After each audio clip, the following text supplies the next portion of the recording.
You guys know that, if you do the work, you work hard enough, dreams come true.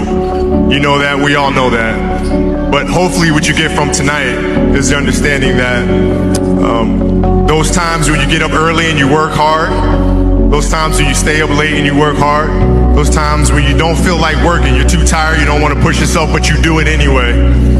That is actually the dream. That's the dream. It's not the destination, it's the journey. And if you guys can understand that, then what you'll see happen is that you won't accomplish your dreams. Your dreams won't come true. Something greater will. I play to figure things out.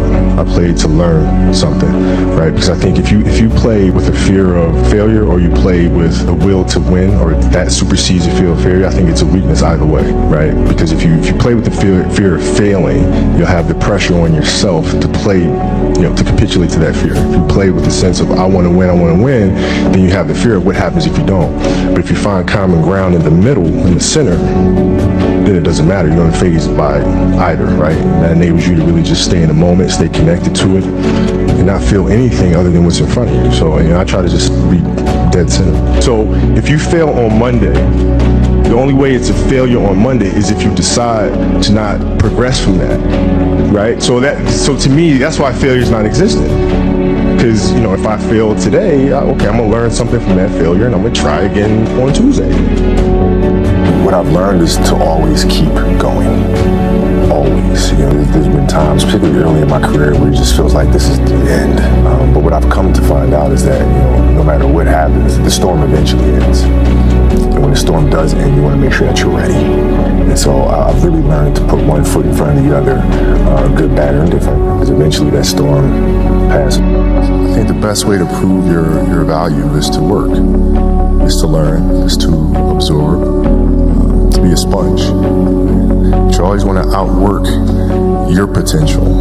As hard as you believe you can work harder than that. And that's what I tried to do when I first came in the league. But basketball is such a direct competition sport that me coming in at 17, I hated when my teammates would say, I get hit with an elbow, right? Shaq would hit me with an elbow in practice.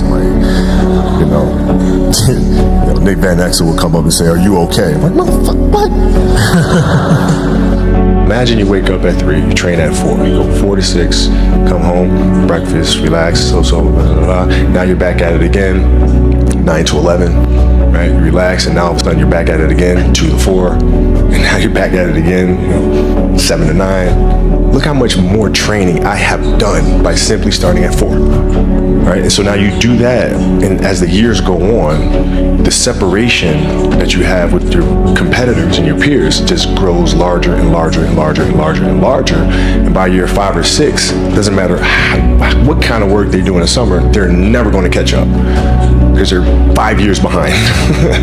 Right? So it makes sense to get up and start your day early because you can get more work in. We're not on this stage just because of talent or ability. We're up here because of 4 a.m. We're up here because of 2-a-days. We're 5-a-days. We're up here because we had a dream and let nothing stand in our way. If anything tried to bring us down, we used it to make us strong. We were never satisfied, never finished, will never be retired. My high school English teacher, Mr. Fisk, I actually paid attention one time in class. And he said, he had this beautiful quote, and it read, "Rest at the end, not in the middle." And I took that to heart. I believe there's time for resting at the end, but for me, that time is not now, but I'm far from done. My next dream is to be honored one day for inspiring the next generation of athletes to have a dream, sacrifice for it, and never ever rest in the middle. Switch my mode into something else, right? For me, it's the equivalent of Maximus Decimus Meridius in Gladiator picking up the dirt, smelling the dirt. It's go time, right? So that was my mental switch. It was like an actor getting ready for a film. You got to put yourself in that cage. When you're in that cage, you are that character. And then when you leave there, it's something completely different. But when I'm in that cage, bro, don't fucking touch me. Don't talk to me. Leave me alone. Once you retire, you don't have that source of income that's coming in, right? So even if you save over a 15-year career, if your spending habits remain the same, eventually that well's going to run dry, right? So unfortunately for us athletes, retirement age is 32, 34 if you're lucky, 37 like myself. What comes next, right? So the question needs to be, what comes next? What can I do? What is my passion? Not where I can create the most value or generate the most revenue, but what is my next passion? When you find that next passion, everything else will make sense. But that's the hardest part for us.